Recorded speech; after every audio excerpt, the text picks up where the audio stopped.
Bonjour, je suis Laurence Feldman-Riel, membre du Parlement suisse, élue du canton de Genève. Aujourd'hui, je souhaite témoigner devant les milliers de personnes qui participent à ce formidable rassemblement.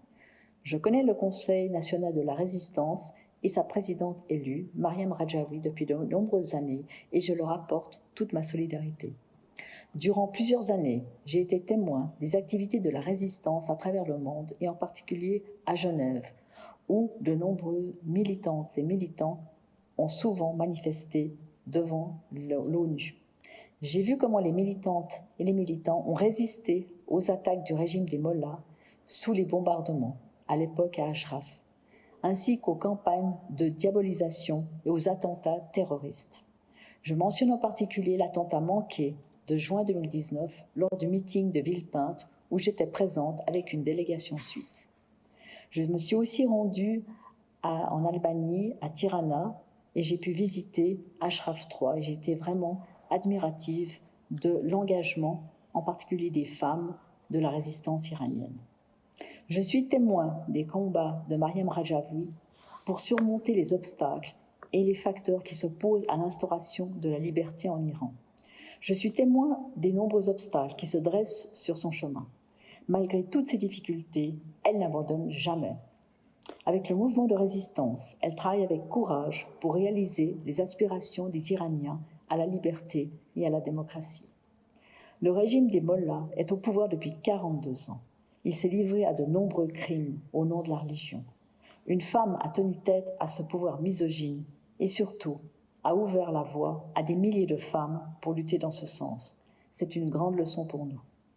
Le mouvement de la résistance iranienne est devenu une source d'espoir pour les Iraniens de l'intérieur. Les femmes sont très nombreuses dans les unités de résistance. C'est un signe de force et d'espoir. Le plan en 10 points de Mariam Rajavi pour l'avenir de l'Iran mérite notre soutien parce qu'il garantit l'instauration de la démocratie en Iran. Une déclaration récemment signée par des parlementaires suisses comprenait les titres des 10 points de ce plan. Nous continuerons à faire campagne pour que d'autres parlementaires suisses soutiennent aussi cette démarche. Suite aux élections présidentielles en Iran, c'est le candidat sans rival, entre guillemets, Ebrahim Raïssi, qui va remplacer Rouhani.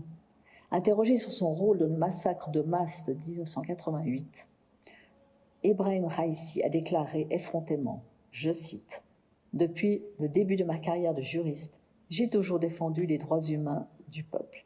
Les droits de l'homme sont depuis toujours le point central de toutes mes responsabilités. » Fermez les guillemets. Cette déclaration ne peut qu'inquiéter les partisans de la démocratie et d'un régime basé sur les valeurs humaines.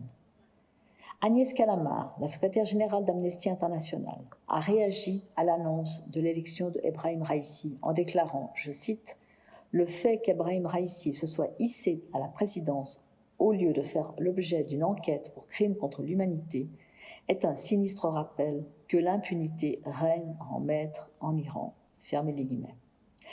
Elle a souligné, je cite encore une fois, « Nous continuons à demander qu'Ebrahim Raïssi fasse l'objet d'une enquête. Il faut le poursuivre pour son implication dans des crimes passés et actuels au regard du droit international, notamment par les États qui exercent leurs compétences universelles. » Fin de la citation.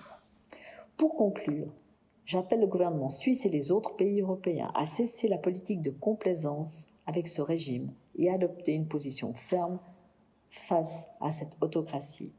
Je soutiens la mise en place d'une enquête sur les crimes passés de Ebrahim Raïssi comme Amnesty l'a demandé.